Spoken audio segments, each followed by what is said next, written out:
this team now compared to the team you had 4 years ago, how do you sort of compare them? How do you see them compared to each other? I think that some of the new girls that have come in through the current academy structure, which has been amazing actually to prepare them for international cricket before they get there, much better than perhaps sort of 4-8 years ago. So some of the players that are coming into the side who perhaps have 10-15 matches under their belts will have another 10 or 15 or so academy matches under their belts as well. So the likes of Tammy Beaumont, who's come into the squad, Amy Jones, and Georgia Elwes and so forth. So they've played a fair amount of cricket now. And of course we've got the old stalwarts of Greenway, Gunn and Brindle and Edwards and Taylor. So I think it's a good mix of youth and experience. I think that top order's going to have to make the majority of the runs, and then we've got some really explosive bats down the order. But if we can get good platform up front and score sort of 250 most games, 270, I think that's going to be the way to go.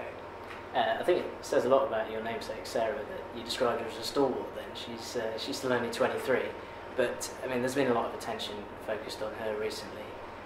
There's some news about her potentially playing men's cricket this summer. She's got a World Cup ahead of her. I mean, knowing her pretty well, do you think it'll have affected her preparation? I'm not sure. I'm hoping it hasn't distracted her. I'm hoping in effect that it's done almost the opposite. That there has been this talk about her and that she will go out now and will show what she's truly capable of in the women's game. As you say, there's been this talk that she might be turning out for Sussex second 11 next year.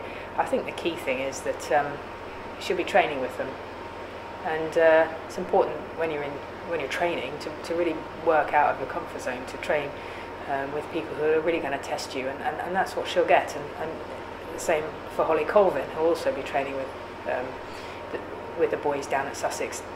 They've grown up playing boys and men's cricket for Brighton College. They've grown up playing against the boys, so it's kind of only natural, I think, that they should continue in that line and get decent training down in Sussex if they're based down in Brighton.